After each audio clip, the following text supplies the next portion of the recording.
why we report the unsatisfactory evaluation, whether the specimen is not processed or rejected. So we have to report that also. So after that we came to the general categorization. In the general categorization, first of all we will talk about the negative for intraepithelial lesion and malignancy. That presence of the adequate number of squamous cells without presence of any intraepithelial and malignancies, with or without presence of any reactive cellular changes,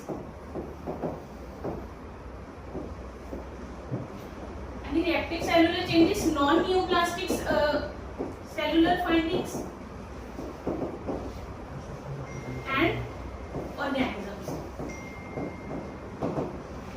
So what are the, now we find here two types of cells, that is number one is the bubblegum cells in the cytology, and number two is the IUD cells. Bubblegum cells, as the name suggests, this is a large cell with the vacuolated.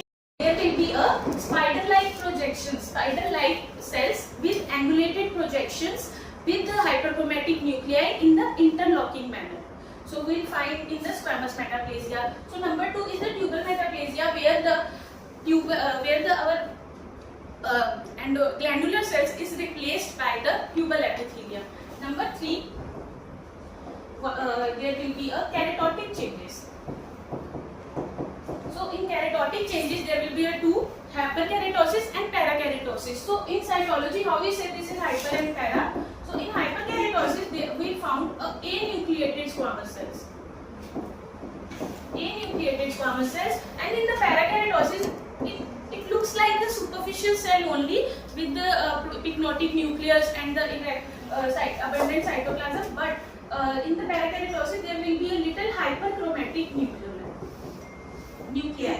Hyperchromatic nuclei. Now we came to number 4 is the atrophy. In the atrophy what we found is the predominantly parabasal and the basal type of cells. This is more common in the postmenopausal women. We find a blue blobs, a term used here, a blue blobs, which means dark blue round amorphous material. Now we came to the organisms. What all are the organisms? So the number one is the bacterial vaginosis. What is the bacterial? Gardnerella vaginosis से होता है. With test positive, with in cytology what we find here is the clue cell.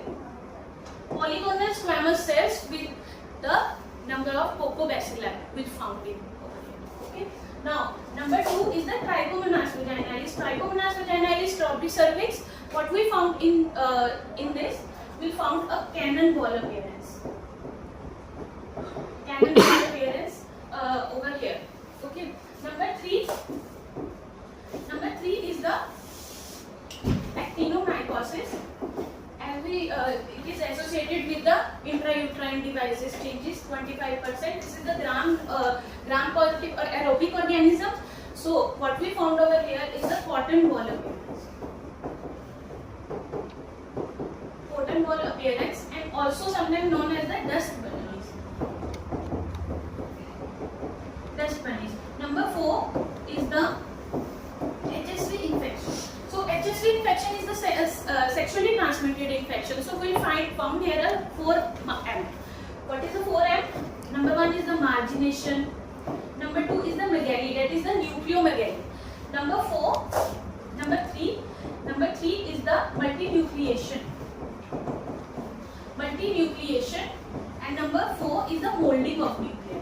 Apart from this, we will find intracytoplasmic eosinophilic inclusions over here also. So number 5 is the chlamydia tracheomatosis. This is also an STI, that is sexually transmitted infection, where people are finding is the nebular inclusion will found over here. Nebular inclusions. So after all this, we came to the. So this was all about the negative for intraepithelial and malignancy. Now we came to the epithelial cell abnormality. So what all are the epithelial cells?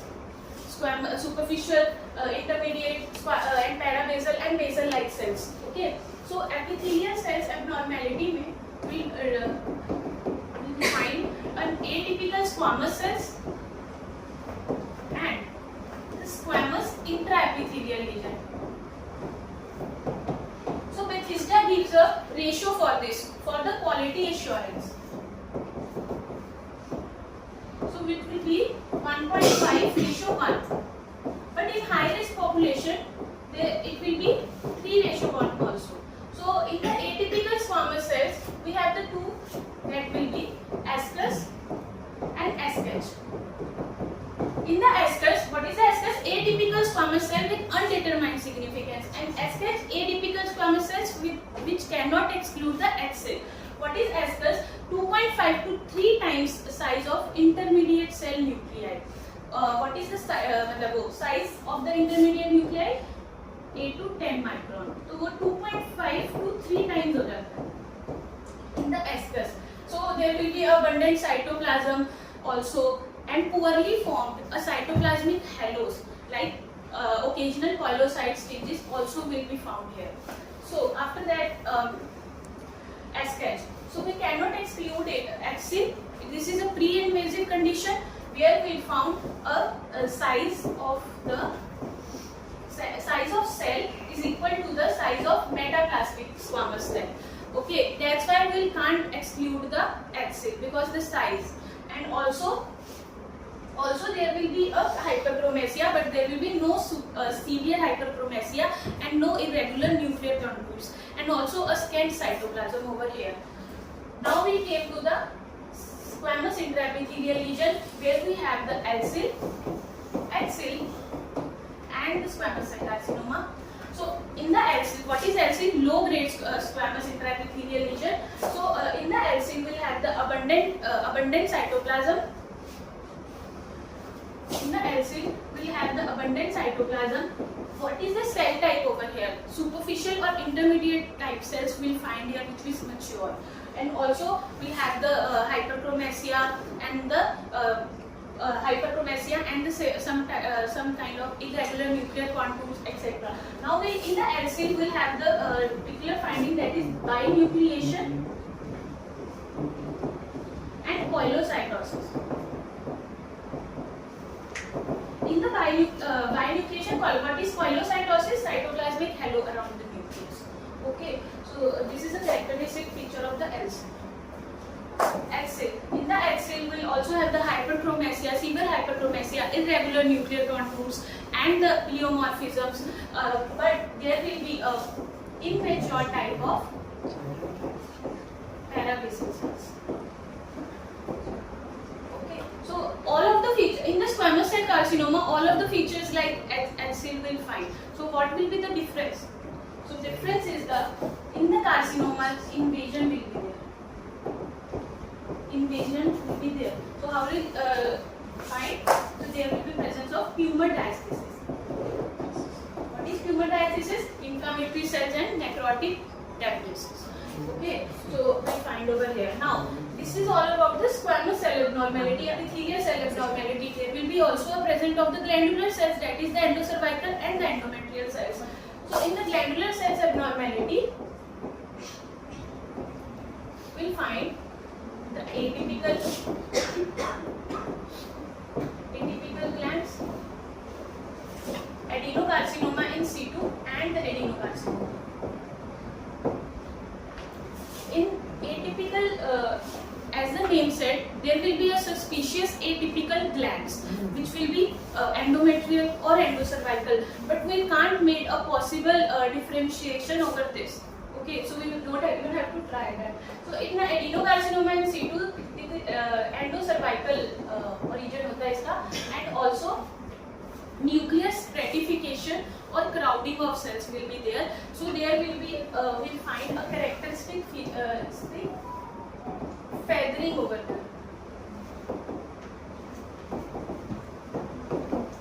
And in the adenocarcinoma, obviously there will be a 3D dimensional malignant clusters over there with the lots and lots of pleomorphisms, hyperchromasia and hyperchromasia and irregular nuclear contours with the abundant mucin depleted or vacuolated, anything cytoplasm. Whereas in the atypical gland, there will be a vacuolated cytoplasm. In the adenocarcinoma in situ, there will be a mucin depleted cytoplasm. Mucin depleted cytoplasm. So now we came to the ancillary test. Obviously, it is HPV. What are the IHCs that we do? It's the P16, PI67, and ProX6. ProX6. Now, after that, we'll also have the automated reviews, which is what the automated, that is FDA approval proprietary liquid-based collection cytology. Okay. So after that, last but not the least, we'll always have to, while doing the cervical cytology report, we'll also have to correlate it with the clinical details, HPV statuses, and management, because precision of the reporting today helps in the helps to decrease the cervical cancer tumor. Thank you. In the marker section, you mentioned 3 markers. Yes. These 2 markers are used as dual state. These 2 markers are used as dual state. P16 and PI67. Yes. Now you are doing one typical conventional digital system smear. Yes. You get ascus. What is the next step? And in the ASCUS, after the ASCUS, we'll repeat. First of all, annually हम लोग दोबारा एक बार करेंगे. No. Smear, I can say. No. Think. No, I see later on. We are moving toward from cytologic screening to HPV based screening. Ascus with HPV negative, Ascus with HPV positive. If it is Ascus with HPV negative, we go for screening yearly to होता है. And if it is Ascus plus HPV positive, you will get cortisone.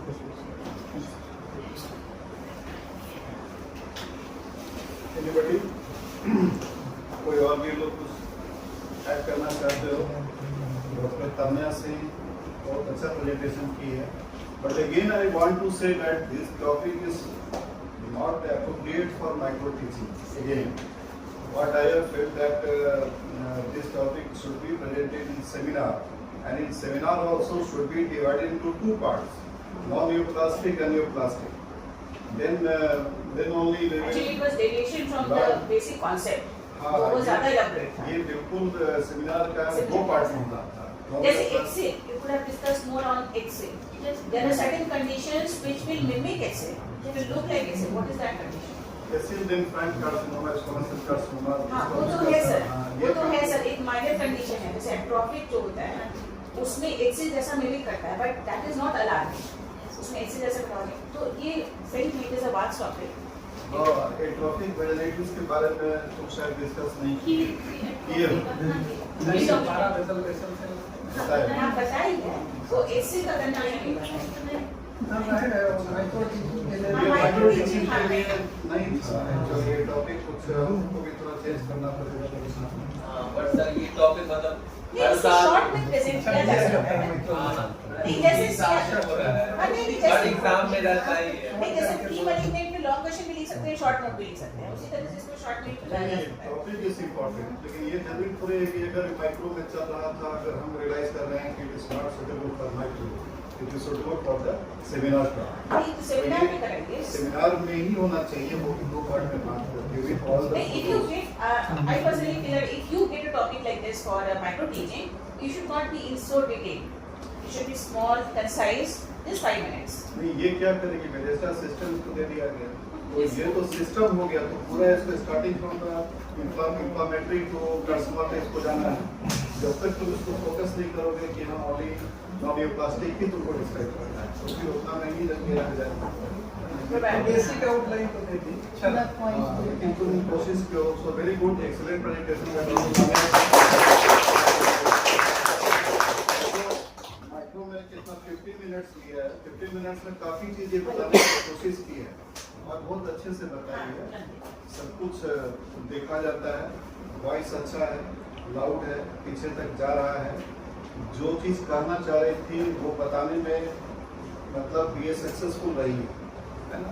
और वैसे तो इसका जब starting from the collection से इसको अगर बोलेंगे जब सेमिनार होगा तो फिर तुम प्रेजेंट करना, तो तुम लोग को वहाँ से स्टार्ट करना है कि कहाँ से सैंपल हम लोग कलेक्ट करते हैं, नेचुरल वहाँ से करते हैं, उसमें क्या देखते हैं, हम लोग स्टेटस देखते हैं कि क्या देखते हैं, कितने तरह का स्मेयर लेते हैं, सर्वाइकल लेते हैं, है ना, ट्रिपल स्मेयर लेते हैं, फास्ट स्मेयर लेते हैं, सबका अलग अलग नाम है, सबका क्या क्या मतलब है, ठीक है। और जो HPV इन्फेक्शन के बारे में जो बताइए, जो फाइलोसाइट है क्या, फाइलोसाइट हम लोग बोलते हैं क्या, फाइलस क्या है, files is a Greek word, files का मतलब क्या होता है ना? तो ये सब डिटेल सेमिनार में ही संभव है, यहाँ पे संभव नहीं। ट्राइकोमोनस के बारे में ये बताइए, ट्राइकोमोनस बहुत इंपॉर्टेंट है, उसको पहचानने में दिक्कत होता है हम लोगों को, तो उसके बारे में तुमको सही डिटेल विद फोटो होना चाहिए प्रेजेंटेशन। ट्राइकोमोनस का जो डायमीटर है 15 to 30 माइक्रोन होता है ना, उसका जो न्यूक्लियस है फेडेड होता है, एक्सेंट्रिक होता है, वेसिकुलर न्यूक्लियस होता है ना, साइटोप्लाज्म इस्नोफिलिक होता है, और जब हम लोग उसको देखते हैं LDP में तो काइट शेपेड दिखता है या फिर पेयर शेपेड दिखता है, तो उसको बिल्कुल डिटेल उसको डिस्क्राइब करना है। और ट्राइकोमोनस यूजुअली जो है लेप्टोथ्रिक्स के साथ इन एसोसिएशन में लेप्टोथ्रिक्स देखा जाता है। अगर लेप्टोथ्रिक्स मिल रहा है तो इसका मतलब you have to search for the trichomonas also, है। और क्या बताया, कैनिडा के बारे में बताया, कैनिडा के बारे में बताया, सीडो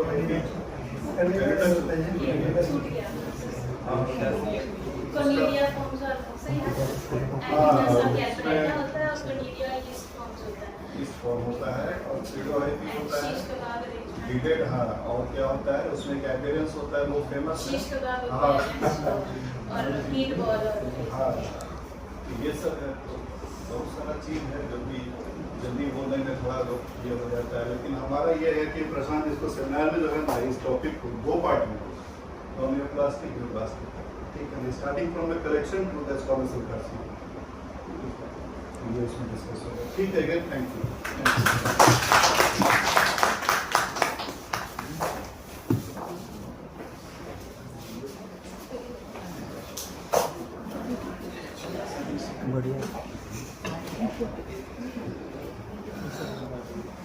गुड मॉर्निंग सभी को। मेरा आवाज पीछे तक आ रहा होगा उम्मीद करता हूँ। आज का टॉपिक है obstructive versus subtractive lung disease.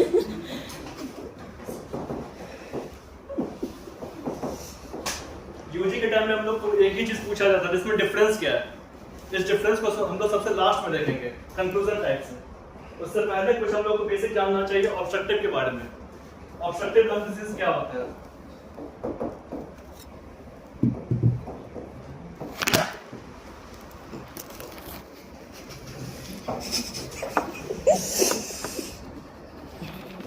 ठीक है, ऑब्स्ट्रक्टिव लंग डिजीज में जो एयर एंट्री है वो बिल्कुल ठीक है, लेकिन अंदर में एयर आके फंस गया, एयर यानी कि एयर ट्रैप हो चुका है। मेन प्रॉब्लम यहाँ पे क्या था? Air trapping. इसके अंदर कुछ फेमस डिजीज आता है, जैसे सबसे पहले मोस्ट कॉमन क्या है? सीओपीडी। सीओपीडी में क्या आता है? 2 चीज आता है, एम्फाइसेमा आएगा और दूसरा क्रोनिक ब्रोंकाइटिस आएगा। दूसरा और क्या आता है फिर इसमें? ब्रोंकिएक्टेसिस। फिर तीसरा ब्रोंकियल अस्थमा।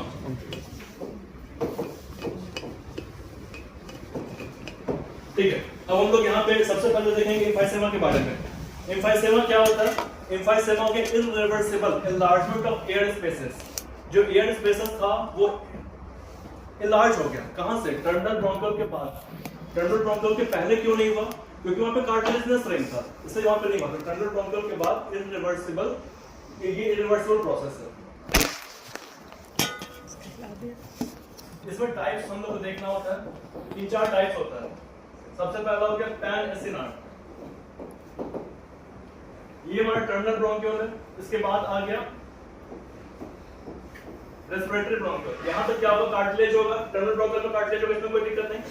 उसका लिए आ गया रेस्पिरेटरी ब्रोंकियल। रेस्पिरेटरी ब्रोंकियल के बाद क्या आएगा? अल्वेओलर डक्ट आएगा। अल्वेओलर डक्ट के बाद क्या आएगा? अल्वेओलर सैक आएगा। ठीक है, अब पैन एसिनार्ड में क्या होता है? सभी का स्वेलिंग हो गया, एल्वेओलर डक्ट, एल्वेओलर सैक और रेस्पिरेटरी ब्रोंकियल सभी का स्वेलिंग हो चुका है, सभी में इन्वॉल्वमेंट हो चुका है।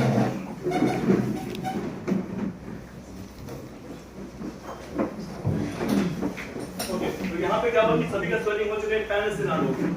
सेंट्रल सिनार में क्या है कि बस सेंट्रल एरियाज में अगर स्वेलिंग हो चुका है, इनलार्जमेंट हो चुका है, स्वेलिंग नहीं, बेसिकली इनलार्जमेंट हो चुका है, उसको सेंट्रल सिनार करेंगे। डिस्टल सिनार का मतलब क्या, जो एल्वेओलर सैक और एल्वेओलर डक्ट का स्वेलिंग हो चुका है, इनलार्जमेंट बेसिकली। और जो इररेगुलर है उसमें रैंडम कहीं पे भी इनलार्जमेंट हो सकता है। इसमें जो क्लिनिकल फीचर है, क्लिनिकल फीचर एक बहुत ही फेमस टर्म है जिसको हम लोग बोलते हैं पिंक पफर्स।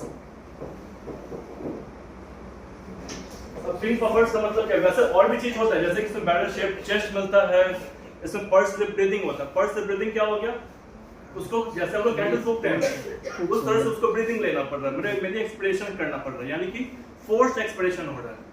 अब फोर्स एक्सप्रेशन से मतलब क्या हुआ, इसको अपना बॉडी का जितना भी एनर्जी है वो एक्सप्रेशन में ही लगाना पड़ रहा है। इस कारण से वो जो प्राणी है, जो पेशेंट है, वो थिन हो जाएगा, कैचेक्सिक हो जाएगा, तो इसलिए पफर्ड हो गया। अब पिंक क्यों हो गया, पिंक इसलिए हो गया क्योंकि यहाँ पे जो इलास्टिक फाइबर्स था, एल्वेओलाई के चारों तरफ जो इलास्टिक फाइबर्स वो डैमेज हो चुका था। ये हमारा एक एल्वेओलाई है, इसके चारों तरफ छोटा छोटा इलास्टिक फाइबर्स होगा, ये इलास्टिक फाइबर्स है ये डैमेज हो गया। डैमेज क्यों हो गया, दो चीज तक काफी कॉमन था। पहला स्मोकिंग, स्मोकिंग से क्या हुआ, इसमें इलास्टेज आया, इलास्टेज इस इलास्टिक फाइबर्स को डैमेज कर दिया, ठीक है। दूसरा क्या आया, अल्फा 1 एंटीट्रिप्सिन का डिफिशियंसी हो गया। अब अल्फा 1 एंटीट्रिप्सिन जो था वो एंटी इलास्टेज सिक्रेट करता था, वो खत्म हो गया, तो उस कारण से डैमेज हो गया।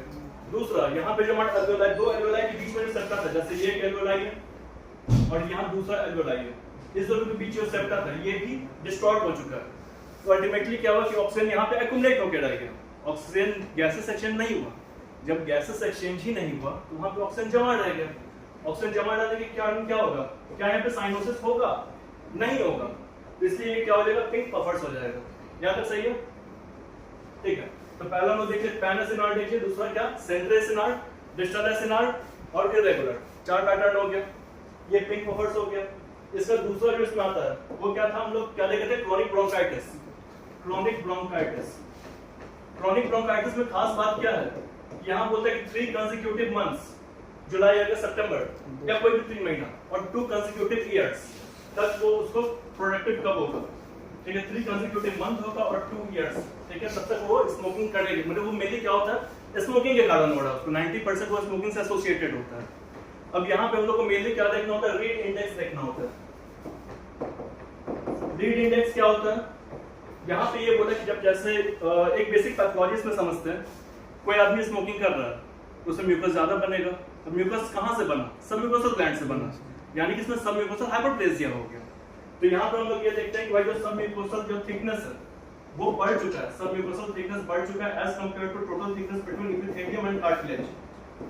इसके बीच का जो थिकनेस है ये तो कांस्टेंट रहेगा ना, मतलब ये यहाँ पे क्या है, सबम्यूकोसल थिकनेस यहाँ पे बढ़ चुका है, इस कारण से रीड इंडेक्स क्या होगा हमारा, यहाँ बढ़ेगा या घटेगा, बढ़ जाएगा। नॉर्मली ये 0.4 होता है, पर इस केस में क्या होगा 0.5 या उससे ज्यादा हो जाएगा। ये कहानी था क्रोनिक ब्रोंकाइटिस का। अच्छा हाँ, ये हमेशा जो मोस्ट लाइकली यहाँ पे बोला गया कि भाई 3 महीना और 2 साल, तो क्या इतना दिन तक हम लोग वेट करेंगे उसके डायग्नोसिस के लिए, नहीं करेंगे। ये डायग्नोसिस ऑफ एक्सक्लूजन है, मोस्ट कॉमनली इसको टीबी ही हम लोग पहले रूल आउट करते हैं यहाँ पे। तो ये हो गया क्रोनिक ब्रोंकाइटिस। उसका अगला जो था वो था ब्रोंकियल आस्थमा। ब्रोंकियल आस्थमा हम लोग जनरल पैथोलॉजी में जैसा पढ़े, ये क्या चीज होता है, टाइप 1 हाइपर सेंसिटिविटी होता है। हमारे बॉडी में बहुत ही प्यारा सा सेल था जिसकी काफी मस्त था, इसका नाम था मस्त सेल। इसके साथ क्या हुआ, लेकिन वो आदमी जो था वो उसको पॉलन से एक्सपोजर हो गया, मेनली वो डस्ट हो गया, उसको मन किया घर साफ करने का, फिर कोल्ड ड्रिंक्स पीने का या फिर एसी में जाने का उसको मन किया, लेकिन उसको इस चीज से एलर्जी था। अब ये जो एलर्जन था ये हमारी बॉडी में गया, बॉडी में किसके पास गया, एंटीजन प्रेजेंटिंग सेल के पास गया, वो टी हेल्पर 2 सेल को एक्टिवेट किया, जो कि फाइनली बी सेल को एक्टिवेट किया। बी सेल में क्या हुआ, क्लास स्विचिंग हुआ, क्लास स्विचिंग के बाद वो प्लाज्मा सेल बना और ये फाइनली चला गया मास्ट सेल के पास। ये काफी अच्छे से घूम रहा था, लेकिन इसके पास एक FcRI रिसेप्टर था, इस पे बाइंड हो गया, जो प्लाज्मा सेल से बाइंड हो गया और इसको क्या किया, इसको परेशान किया। जब परेशान किया तो ये फट गया, फट जाएगा तो क्या होगा, इसके अंदर का जो ग्रैन्यूल्स है वो निकल गया। ग्रैन्यूल्स निकलने से क्या होगा, टाइप 1 हाइपर सेंसिटिविटी का जो सारा फीचर्स था वो सारा सब चीज आ जाएगा। मेनली हमारा यहाँ पे पर्पस क्या था, ब्रोंकोस्पाज्म हो जाएगा, ब्रोंकोस्पाज्म। अब ब्रोंकोस्पाज्म हो जाएगा तो मेरे साथ ये सवाल है कि भाई एयर एंट्री क्यों नहीं हो रहा? ब्रोंकोस्पाज्म होगा तो एयर एंट्री भी नहीं होना चाहिए था, पर यहाँ पे एयर एंट्री हो रहा है। क्यों? क्योंकि जो इंस्पिरेशन वो एक एक्टिव प्रोसेस है और जो एक्सपिरेशन वो एक पैसिव प्रोसेस है। तो इंस्पिरेशन में तो भाई फिर भी बॉडी उसका मेहनत किया, एयर अंदर चला गया, लेकिन एक्सपिरेशन के समय कोई मेहनत नहीं था, इलास्टिक रिकॉइल था, तो यहाँ पे वो हवा फंस रह गया अंदर। इस कारण से यहाँ पे एयर ट्रैपिंग हो चुका था। अब इसमें जो नॉर्मली यहाँ पे हम लोग को क्या दिखता है, 3-4 से दिखता है। स्पूटम एग्जामिनेशन करते हैं जब, इसमें हम लोग को 3-4 से दिखता है। सबसे पहला क्या दिखता है, कर्ट्जमैन स्पाइरल्स। ये स्पाइरल्स क्या है, ये बेसिकली कास्ट है, जो ब्रोंकाई के अंदर जो म्यूकस उतना जमा था वो कास्ट है, ठीक है। दूसरा और क्या मिलता है इसमें, चार्कोप्लेटेड क्रिस्टल्स। ये क्या था, स्क्लेरोफिलिक मेम्ब्रेन जो था वो गैलेक्टिन 10 प्रोटीन होता है, उसके साथ मिक्स होकर के बन जाता है। और तीसरा क्या होता है, जो म्यूकोसा था इसको क्रियोला बॉडीज बोलते हैं। क्रियोला बॉडीज क्या होता है, क्रियोला बॉडी का स्लब म्यूकोसल एपिथेलियम, ठीक है। 3 खास चीज इसमें मिलेगा। अच्छा, इसका जब हम लोग बायोप्सी करेंगे, बायोप्सी या फिर यहाँ इस केस में रीड इंडेक्स क्या होगा, क्या यहाँ पे सबम्यूकोसल एपिथेलियम जो सबम्यूकोसल लेयर था क्या उसका थिकनेस होगा, क्या यहाँ पे रीड इंडेक्स नॉर्मल होगा, कम होगा, ज्यादा होगा, क्या हो सकता है। तो यहाँ पर ये होता है कि जो रीड इंडेक्स हम लोग यहाँ इस केस में जो बताया गया था, ये क्या था, सबम्यूकोसल लेयर और एपिथेलियम प्लस कार्टिलेजस लेयर, इस दोनों के बीच का जो रेशियो था ये बताया गया था। रीड इंडेक्स जो ब्रोंकियल आस्थमा के केस में यहाँ पे दोनों का इंक्रीज होता है, ये भी इंक्रीज होगा और ये भी इंक्रीज होगा, तो रिजल्टेंट क्या होगा, ये नॉर्मल हो जाता है। यहाँ तक क्लियर है, ठीक है।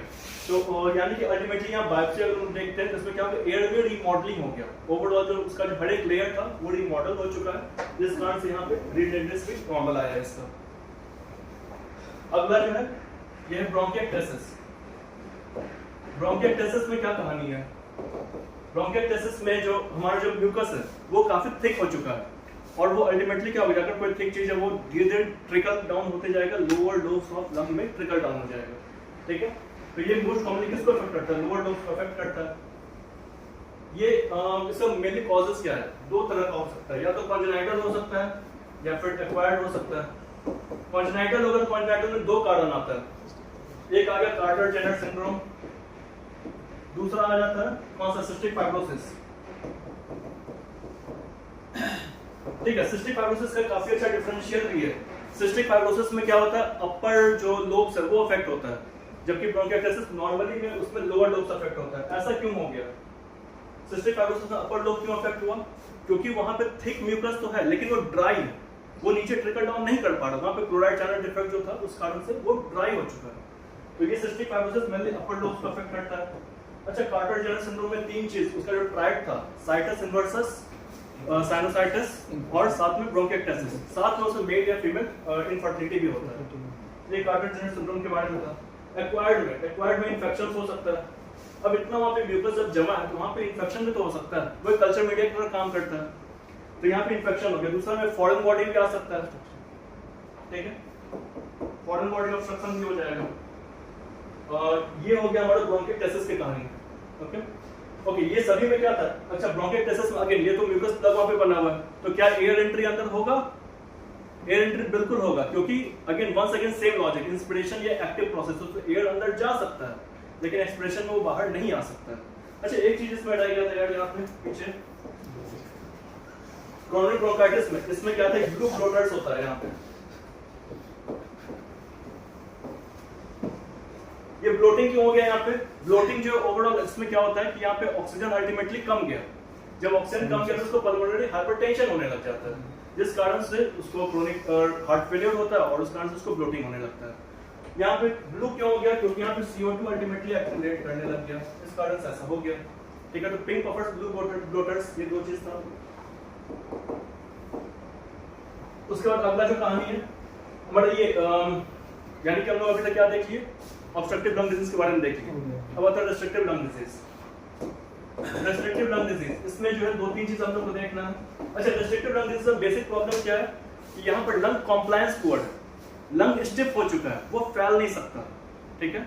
इसको ऐसे भी कह सकते भाई लंग के अंदर एयर नहीं जा रहा, लेकिन ये पूरी तरह करेक्ट नहीं रहेगा, इसको ये बोला ज्यादा सही रहेगा कि लंग स्टिफ हो चुका है, एक्सपेंशन उसका प्रॉब्लम हो चुका है। इसमें मेनली कॉमन क्या आता है, मोस्ट कॉमनली न्यूमोकोनियोसिस। न्यूमोकोनियोसिस क्या है, जितना कि ऑक्यूपेशनल लंग डिजीज था, बैगेसोसिस, वर्कर लंग, सिलिकोसिस, एस्बेस्टोसिस, जो भी था वो सारा। दूसरा यहाँ पे आ गया फाइब्रोसिंग लंग डिजीज, फाइब्रोसिंग लंग डिजीज हो गया। और तीसरा इसमें क्या आता है, granulomatous lung disease. Granulomatous lung disease में मोस्ट कॉमन हम लोग क्या पढ़ते हैं, टीबी, ठीक है, इसमें टीबी आ गया। दूसरा सार्कोइडोसिस आ गया, और तीसरा आ गया हाइपर सेंसिटिविटी निमोनिया, निमोनाइटिस, ठीक है।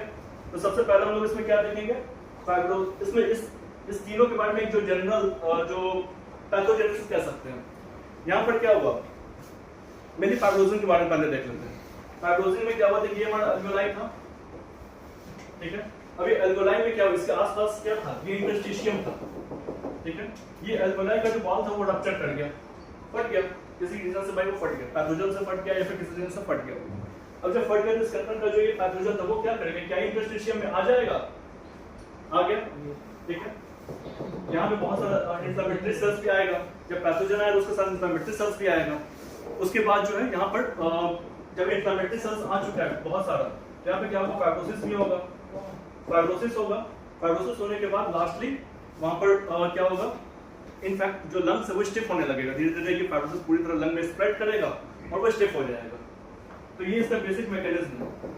अब इसमें जो फाइब्रोसिंग लंग डिजीज था, फाइब्रोसिंग लंग डिजीज जो सबसे पहला था, उसका सबसे पहला टाइप क्या हो गया, इडियोपैथिक, मतलब हमें कारण नहीं पता, ठीक है। दूसरा NSIP क्या है, नॉन स्पेसिफिक इंटरस्टिशियल निमोनिया। और तीसरा क्या है, तीसरा है कॉप क्या होता है, cryptogenic organising pneumonia.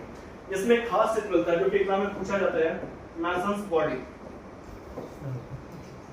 Masons body क्या होता है, मैसन्स बॉडी क्या होता है कि यार यहाँ पे जो इन्फ्लेमेटरी सेल्स था, जो ये फाइब्रोसिस हो चुका था, अभी फाइब्रोसिस होकर के वापस इसे प्रोट्रूड करने लग गया, ठीक है। जब वापस इसे प्रोट्रूड किया तो वो क्या दिखेगा हम लोग को, अल्वेओलाई को हम लोग जब हिस्टोलॉजी में देखते थे ऐसे स्मॉल बॉल्स की तरफ दिखता है, स्मॉल बॉल्स की तरफ मैसन्स बॉडी अपीयर करता है, ठीक है। ये इसका कैरेक्टरिस्टिक फीचर है। ये हो गया फाइब्रोसिंग लंग डिजीज के बारे में। दूसरा आता है एस्बेस्टोसिस। एस्बेस्टोसिस में दो तरह का एस्बेस्टोस हमारे पास होता है। पहला कौन सा होता है, सर्पेंटाइन। सर्पेंटाइन का मतलब क्या है कि भाई सांप के जैसा, ठीक है। सांप कैसा होता है, फ्लेक्सिबल होता है, कड़वी होता है, ठीक है। इसलिए ये क्या होता है, आसानी से म्यूकोसिलियरी क्लियरेंस के थ्रू निकल जाता है। लेकिन जो दूसरा है वो होता है हमारा एम्फीबोल। एम्फीबोल क्या होता है, ये स्ट्रेट होता है, ठीक है, स्ट्रेट होता है, फ्लेक्सिबल नहीं होता, तो ये आसानी से नहीं निकल पाता। जब नहीं निकल पाया तो वहीं पे एक्यूमुलेट करते रह गया, और इसी कारण से ये ज्यादा कार्सिनोजेनिक भी है, ठीक है। तो ऑब्वियसली बात है, दोनों में ज्यादा पैथोजन, ज्यादा सीरियस कौन सा है, ज्यादा डेंजरस कौन सा है, ये वाला ज्यादा डेंजरस है, एम्फीबोल ज्यादा डेंजरस है, ठीक है। अब एस्बेस्टोसिस जो है इसमें क्या होता है, ये मेरे इसमें जो कुछ टिपिकल जो डिजीज से एसोसिएटेड होता है, जैसे कि यहाँ पे क्या आता है, प्लूरल प्लैग आता है। प्लूरल प्लैग क्या होता है, जो पैराइटल प्लूरा है वहां पे कुछ एरिया में फाइब्रोसिस हो चुका है, ठीक है, वो प्लूरल प्लैग बोलते हैं। उसका लिए और क्या चीज से एसोसिएटेड होता है, लंग एडिनोकार्सिनोमा से एसोसिएटेड होता है। लेकिन हम लोग एग्जाम में ये तो नहीं पढ़ते थे, हम लोग पढ़ते थे कि मोस्ट स्पेसिफिक जो लंग ट्यूमर है जो किससे एसोसिएटेड है उसको क्या बोलते हैं, मैलिग्नेंट मेसोथेलियोमा, ठीक है।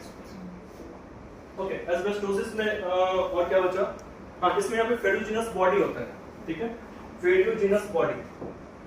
फेरोजिनस क्या, आयरन से एसोसिएटेड होता है। जो एस्बेस्टस उसके चारों तरफ आयरन चिपक जाता है, जिसको कि डंबल शेप अपीयर होता है, ये डंबल टाइप का अपीयर होता है, ठीक है, डंबल शेप बॉडी अपीयर होता है।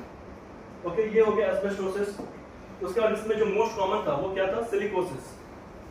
सिलिकोसिस, सिलिकोसिस में क्या होता है, SiO2 सिलिका ऑक्साइड, डाइऑक्साइड, ये आकर के डिपॉजिट हो जाता है।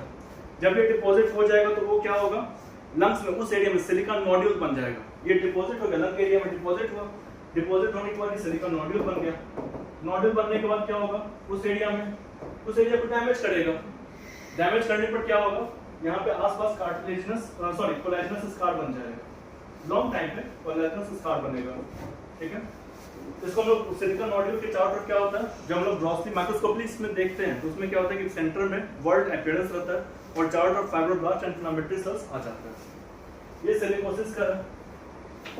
इसके बाद आता है हमारा कोल वर्कर लंग्स, कोल वर्कर न्यूमोनियासिस बोल सकते हैं।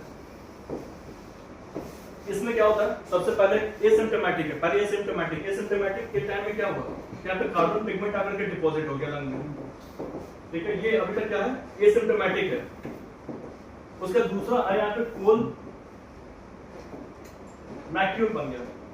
कोल मैक्यूल में क्या किया, जो पिगमेंट आया था इसके चारों तरफ आ गया मैक्रोफेजेस, ठीक है, तो ये मैक्यूल बन गया। अब मैक्यूल के चारों तरफ आ जाएगा फाइब्रोब्लास्ट्स, तो ये क्या बन जाएगा, कोल नोड्यूल। अब ये कोल नोड्यूल पूरे लंग्स में अगर स्प्रेड कर गया तो वो क्या बन जाएगा, प्रोग्रेसिव लंग फाइब्रोसिस, ठीक है। ये हो गया कोल वर्कर न्यूमोनियासिस हो गया। इसके बाद जो है बच्चा ग्रैनुलोमेटोसिस, ग्रैनुलोमेटस हो गया लास्ट। ग्रैनुलोमेटस जो है इसमें मोस्ट कॉमन क्या था हमारा, टीबी था। टीबी काफी वास्ट टॉपिक है, फिर भी शॉर्ट में ये बता सकता हूं भाई माइकोबैक्टीरियम ट्यूबरकुलोसिस से कारण होता है, हमारे बॉडी के लगभग हर एक ऑर्गन को इन्वॉल्व कर सकता है। दूसरा जो है हाँ, इसमें ये कैरिएटिक ग्रैनुलोमा बनता है। दूसरा यहाँ पे आ गया ये सार्कोइडोसिस। सार्कोइडोसिस के साथ खास बात क्या है कि ये यहाँ पे मल्टी सिस्टम इन्वॉल्व हो सकता है। ये जो है सार्कोइडोसिस में मेनली क्या होता है, यहाँ पे एस्ट्रॉइड बॉडीज बनता है। एस्ट्रॉइड बॉडी क्या है, जो जाइंट सेल है, जाइंट सेल के अंदर में साइटोप्लाज्मिक इंफ्यूजन्स है। अब अगर वहाँ पे ये क्या होता है, पिंक साइटोप्लाज्मिक इंफ्यूजन्स अगर है तो उसको हम एस्ट्रॉइड बॉडी बोलते हैं। अगर वही यहाँ पे कैल्शियम आकर के डिपॉजिट हो गया तो शॉमेन बॉडीज बोलते हैं, ठीक है। दूसरा अच्छा ये सार्कोइडोसिस ग्रैनुलोमा जहां भी बन रहा है वो क्या था, टाइफॉइड हाइपरसेंसिटिविटी, ये चीज क्लियर हो गया, ठीक है। तीसरा यहाँ पे क्या था, तीसरा था यहाँ पे हाइपरसेंसिटिविटी निमोनाइटिस। ये किस चीज से मेनली एसोसिएटेड होता है, मोल्ड है। मोल्ड है क्या होता है, मोल्ड है को हिंदी में क्या बोलेंगे यार, भूसा, ठीक है, मोल्ड है उससे एसोसिएटेड होता है। उसके बाद क्या होता है, ये इसमें मेनली अगेन ये भी टाइप 3 और टाइप 4 दोनों से एसोसिएटेड होता है। टाइप 4 और टाइप 3 हाइपरसेंसिटिविटी से मेनली एसोसिएटेड होता है। उसके फिर जो बर्ड का जो सिक्रीशंस होता है, उसका पंख या फिर कुछ, उससे भी बर्ड फैंसियर लंग्स को बोलते हैं। तो ये था शॉर्ट में यार कि ऑब्स्ट्रक्टिव और रिस्ट्रिक्टिव, ठीक है।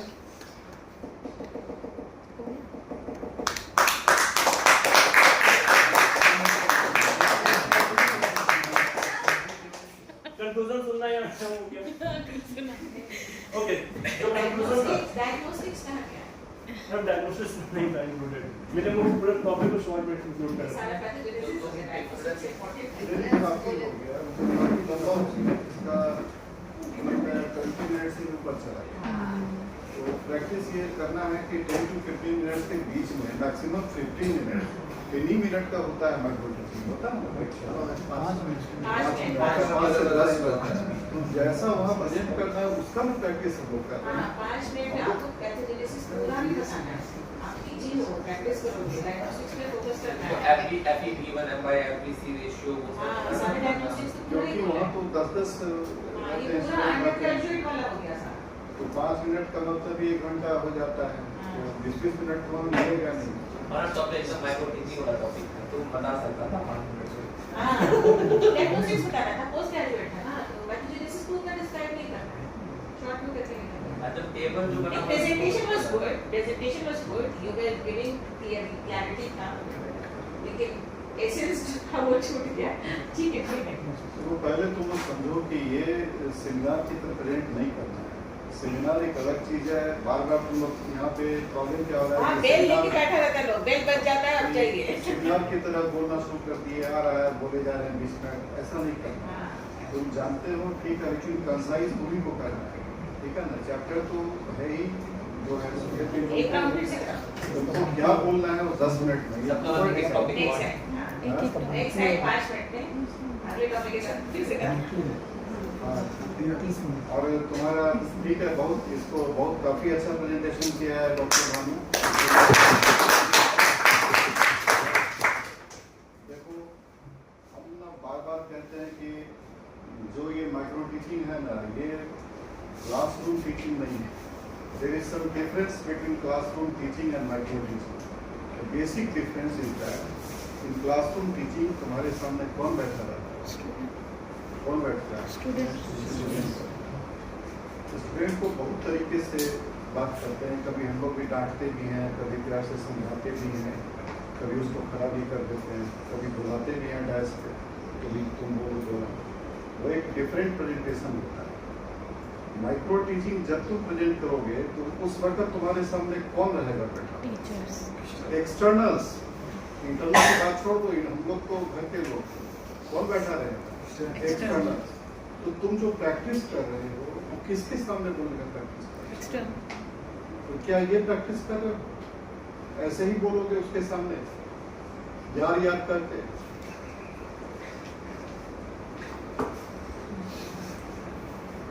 ये क्या प्रैक्टिस कर रहे हो?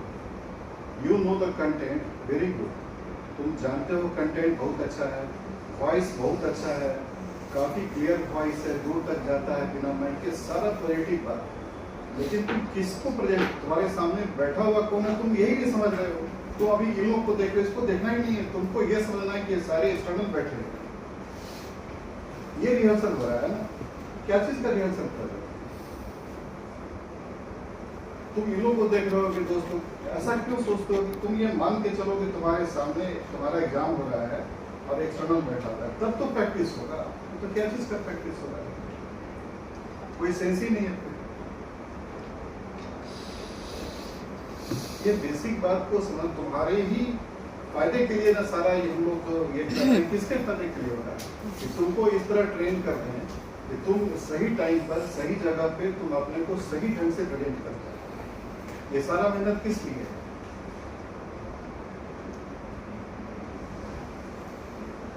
तो इस डिफरेंस को समझो कि क्लासरूम टीचिंग एक अलग टीचिंग है और ये माइक्रो टीचिंग हो रहा है जो कि तुम्हारे पीजी का एक पार्ट है, और इसको हम प्रेजेंट करेंगे किसके सामने? एक्सटर्नल के सामने। तो उसमें अंतर हो जाएगा, उसमें अंतर हो जाएगा। हमारे presentation content will be the same, content में be the same, but presentation will differ. तो जब हम अपने सीनियर के सामने कोई चीज प्रेजेंट करते हैं तो उसमें कंटेंट के अलावा क्या चीज ऐड करते हैं? more and more politeness, humbleness, that will be added more and more so that the better impression should be created. ऐसे क्या होगा कि हर व्यक्ति अलग अलग नेचर का होता है। हमारे एक्सटर्नली कोई बंगाल से आता है, कोई कभी एम्स से आता है, तो वो सब ऑलरेडी क्वालिफाइड पर्सन से सवाल। तो कभी कभी कोई आदमी चिढ़ जाता है, उसको पता भी नहीं चलेगा और वो चिढ़ जाता है। तो इसमें प्रेजेंटेशन के साथ साथ तुम्हारा बॉडी लैंग्वेज और तुम्हारा पोलाइटनेस बहुत मायने रखता है। ये सारा जो रिहर्सल हम लोग करवाते हैं, इसमें एक एक चीज हम इसलिए देखते हैं बैठ कर। अगर हम नहीं बोलेंगे तो तुम इसी पे भी वहां प्रेजेंट करोगे उस दिन, और हो सकता है रिजल्ट थोड़ा उल्टा हो जाए। ये सब तुम्हारे बेनिफिट के लिए बता रहे हैं, बाकी सब चीज ठीक है, सब कुछ बहुत बढ़िया से याद किए हो। कभी तुम ऐसा नहीं लगा कि भूल गए, या भूले भी होगे तो तुम पता नहीं चलने दिए दूसरे को कि हम भूल गए। ये सब बहुत अच्छी बात है, ये सब बहुत अच्छा है। लेकिन जो लैक कर रहा है ना, उस बात को समझो कि कहाँ पे हम मतलब पॉइंट कहाँ कट गया। This is what they do in exams also. If a question मिला तो 5 पेज 6 पेज लिखे जा रहे हैं। Undergraduate, postgraduate सब should have the limitation of words, whether it is a small question or long question, and you should be to the point. And the point should be highlighted. इस point में मैंने discuss किया है, एकदम clear view मिलना चाहिए। Objective, restrictive था, इस point में ये, इस point में ये। Pathogenesis और भी है, diagnostic parts. You're postgraduate, you're not undergraduate. So doing well and keeping all the topics in mind. कोशिश करो अपने को लिमिट करने का। 10 मिनट का सेशन है, 10 मिनट। अगर उसके बाद उनको अगर पूछना होगा या किसी को पूछना होगा तो ठीक है, अगर वो पूछेंगे तो ठीक है, नहीं तो मेरा जो समय है उसमें ही हम कोशिश करेंगे कि उस टाइम पर बोल करके चलो। बाकी सब कुछ ठीक है। Thank you.